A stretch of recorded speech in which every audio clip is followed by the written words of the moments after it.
FRK 321 verskansing, lesing 2 vervolg. Ons kyk na klasvoorbeeld 1 se tweede gedeelte, waar die skans hanteer word as 'n kontantvloei skans. Ons gaan direk na die tydlyn toe, en aan die hand van die tydlyn herhaal ons gou die inligting. In hierdie vraag het ons op 1 Desember 20.5 voorraad aangekoop vanaf 'n buitelandse krediteer, en dit is dan ook die transaksiedatum. Die voorraad was vir $100,000 en die sigkoerse word daaronder vir jou aangegee, sowel as die termynkoers van die VTK, en dan het ons natuurlik 31 Desember 20.5 jaar eind en die 31 Januarie 20.6 is die vereffeningsdatum. Dan het ons die skans item en ons die verskansingsinstrument. Nou die eerste joernaal wat moet plaasvind op hierdie dag, want dit is ons transaksiedatum, is soos jy reeds weet, daardie joernaal van R700,000 se voorraad, debiteer en krediteer met R700,000.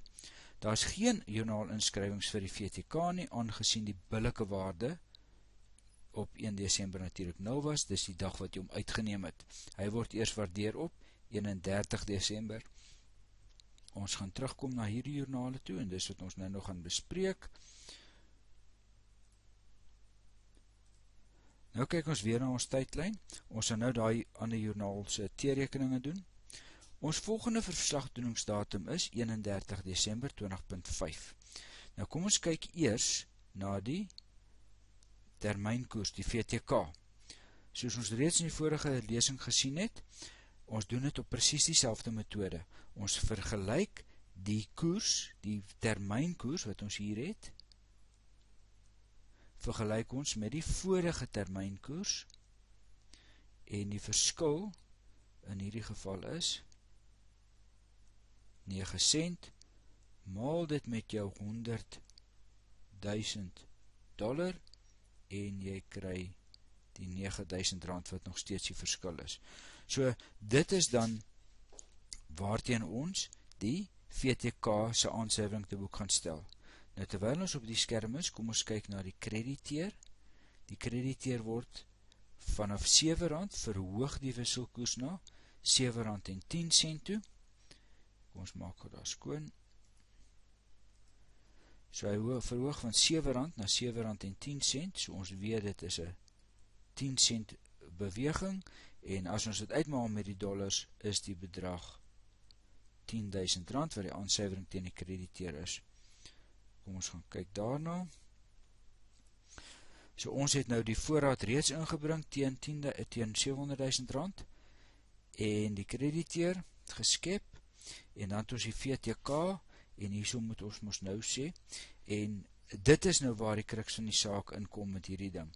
Hierdie VTK, die verskil wat ons nou in die VTK kry, tussen die twee koerse, daai wat ons nou gesê het, dat ons hierso bereken, daai verskil van R9,000, dit moet ons nou erken teen die VTK aan die een kant, maar aan die ander kant, omdat dit 'n kontantvloeiskans is, moet ons dit teen die kontantvloeiskansreserwe gaan erken. Nou het ons vir joernaal nommer 2 hier by ons, daar het ek hom geskryf, kontantvloeiskansreserve, R9,000, dis die debiet teen die VTK bate, en in hierdie geval, omdat dit nou kontantvloeiskansreserve is, gaan ons nou die krediet hier moet inbring. Nog steeds joernaal nommer 2, 31/12/20.5, en daar sê ons dan VTK, want dit is waar vandaan hy kom, en dit is R9,000. Nou het ons die VTK erken teen die kontantvloeiskansreserve wat 'n staat van verandering in ekwiteit syfer is. Daarteenoor het ons ook die krediteer gewaardeer. Ons weet nou al die krediteer, joernaal 3, moet verhoog, maar dit is met, en dan het ons 'n valuta verlies teen daai krediteer van R10,000. Teen daai valuta verlies moet ons dan nog gaan insit in daardie inskrywing 31/12/20.5, en dit is krediteer R10,000. Die krediteer is nou verhoog met sy R10,000, en die valuta verlies van R10,000 word ook getoon. En nou, hoe kontantvloeiskanse werk? Omdat die krediteer, die kontantvloeiskans verskans die kontantvloeie van die krediteur. En wanneer die krediteur die wins en verlies beïnvloed, dan moet die gepaardgaande kontantvloeiskansbeweging ook na die wins en verlies geskryf word. En dit is wat ons nou in hierdie geval kry.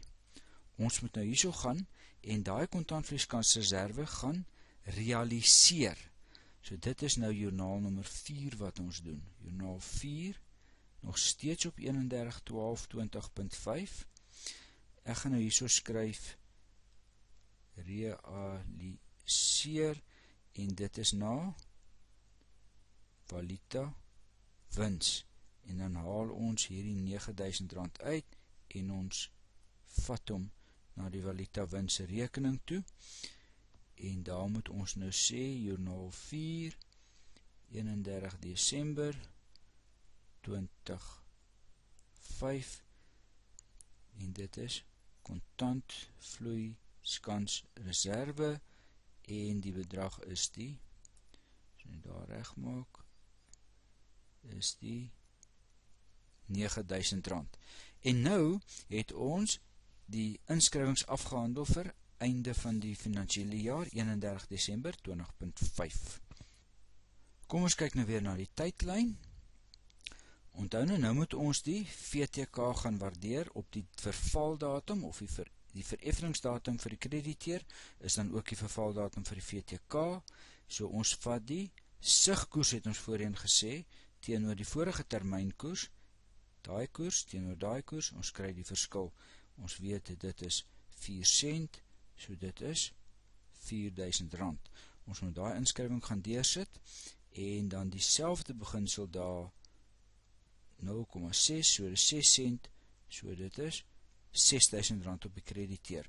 So daai is nou die twee inskrywings wat ons nou moet dadelik gaan deursit op die volgende transaksies.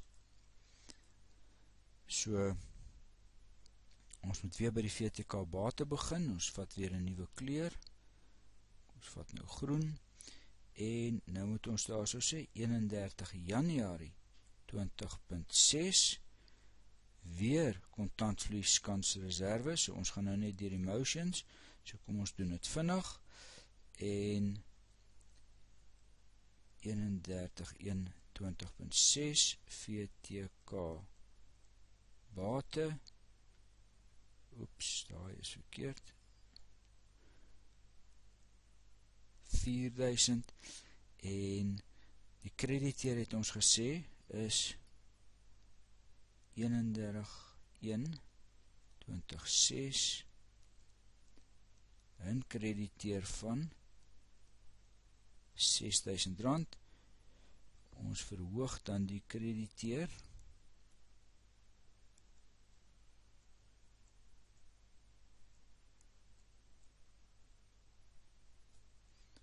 met R6.000. Soos in die vorige vraag gesien het, kan ons dit nou gaan optel.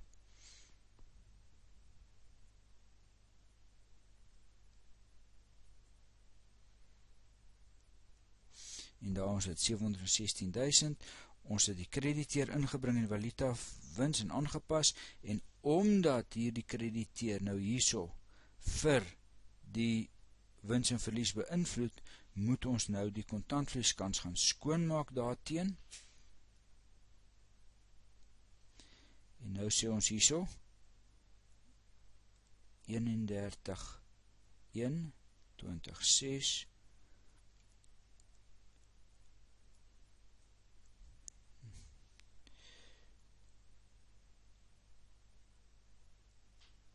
valuta wins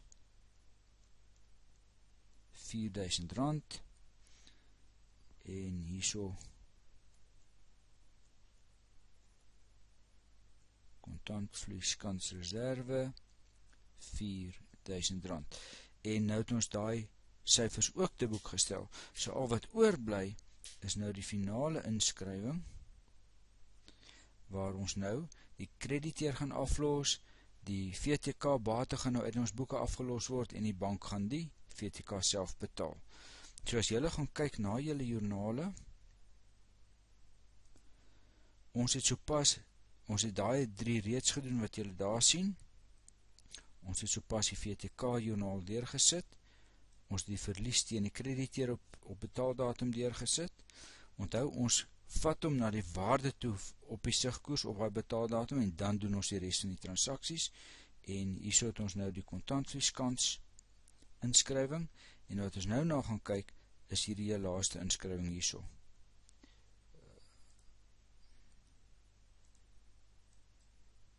Daai inskrywing. Ons gaan die krediteer debiteer, en ons gaan die bank krediteer, en die verskil is noodwendig die VTK bate. So as julle kan sien, die krediteer staan op die oomblik op 716.000. So nou gaan ons op 31/1/20.6 sê, betaal die krediteer R716.000 en nou is die krediteer uit jou boeke uit.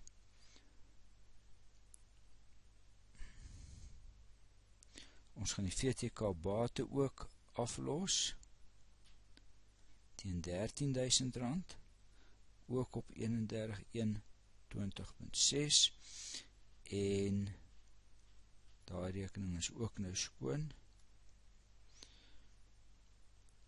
En hierheen is outomaties reeds skoon as jy hom wil afsluit. So nou kan jy sien, die groot belangrike saak wat met 'n kontantvloeiskans gebeur is, ons vat eers hierdie inskrywing wat ons hier het,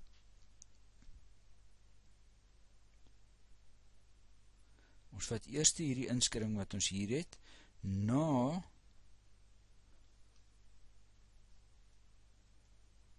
ons kontantvloeiskansreserve rekening.